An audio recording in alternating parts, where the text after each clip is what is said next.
infrastructures du mémorial Isidore Noël Thomas Sankara, PCINTS, en étroite collaboration avec le Comité international Mémorial Thomas Sankara, CIMTS, qui est une association d'utilité publique, et organise sous la direction du ministère de la Communication, de la Culture, des Arts et du Tourisme une première campagne de collecte d'archives et d'artefacts liés donc à cette période révolutionnaire.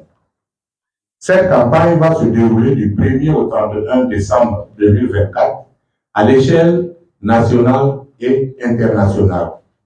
Elle vise à rassembler les documents, objets, témoignages et souvenirs qui font écho à l'esprit de cette révolution et qui sont immédiatement disponibles.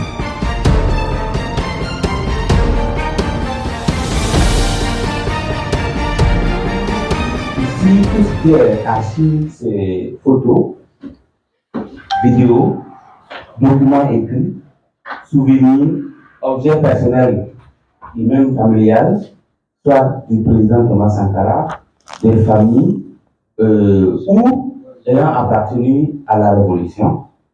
De façon détaillée, il s'agit d'avoir des archives administratives produites sous la Révolution démocratique et populaire. Ces archives administratives peuvent être des rapports, des textes législatifs, vous entendez parler souvent des atouts, de tout ce qui a été produit sous la Révolution, des correspondances, des discours écrits ou même, vous avez des gens qui ont fait des discours, Sankara a fait des discours manuscrits, tout est resté soit à la présidence, soit aux archives nationales. Tout ça qu'il faut avoir en un seul endroit pour que la consultation soit plus facile. Il s'agit aussi des archives audiovisuels. Les visites de Sankara à l'international ont été couvertes par les médias internationaux, comme au Burkina également. Donc tout ça, c'est tout ça qu'il faut rassembler. Il s'agit aussi des archives personnelles des acteurs de la Révolution.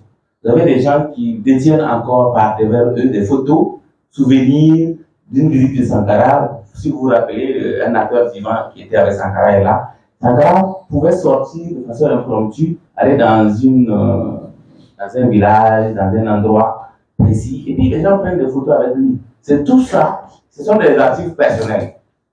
C'est-à-dire que c'est détenu par quelqu'un, parce qu'il a une photo. Vous allez dans les familles, les gens, des enfants, ils déroulent, vous voyez des photos rares de Sankara qui sont encore là, que personne n'a encore vu.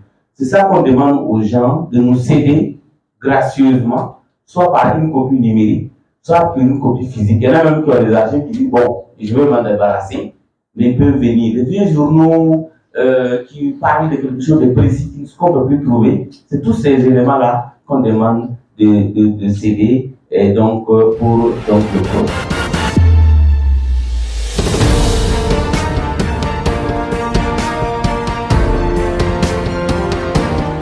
Et la guitare de Sankara, il y a une des guitares de Sankara qu'on recherche. Il y a également son pistolet qu'on recherche. Il y a aussi des objets personnels de Sankara qu'on recherche toujours, y compris dans la famille. Il y a la bague de Sankara qu'on recherche, la bague d'alliance de Sankara. La bague d'alliance de Sankara n'est pas toujours trouvée. On a quelques personnes qui s'est passé entre les mains de quelques personnes au niveau de la prison, mais on ne sait pas jusqu'au jour où on vous parle autour de la bague d'alliance de Sankara. Donc, nous lançons ce SOS. Et si quelqu'un détient ces objets, évidemment, il peut saisir donc le projet, peut saisir cette campagne pour en informer et on verra les conditions d'acquisition.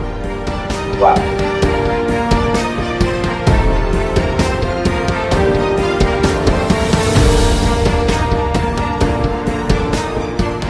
Alors, cette activité est extrêmement importante pour nous, non seulement en raison des objectifs visés, mais aussi du symbole fort que cela représente. Il vous souviendra, pour peut-être ceux qui sont un peu anciens, que c'était la démarche inverse qui a été mise en œuvre au lendemain du 15 octobre 1987. Il fallait faire disparaître tout ce qui concernait Sankara et la RDP. Et des journalistes auraient même reçu des instructions pour détruire les archives au niveau de la RTB. Et puis, il y avait cette autocensure.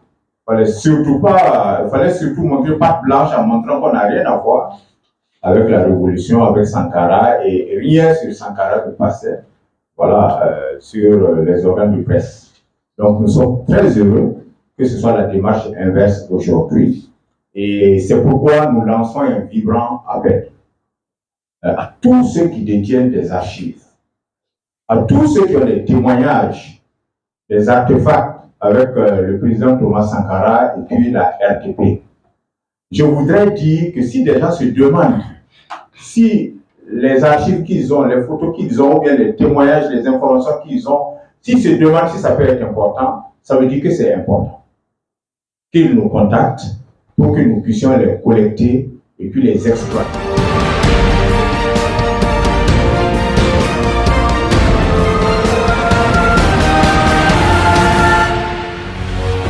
Faso 7, une autre facette de l'information au Burkina Faso.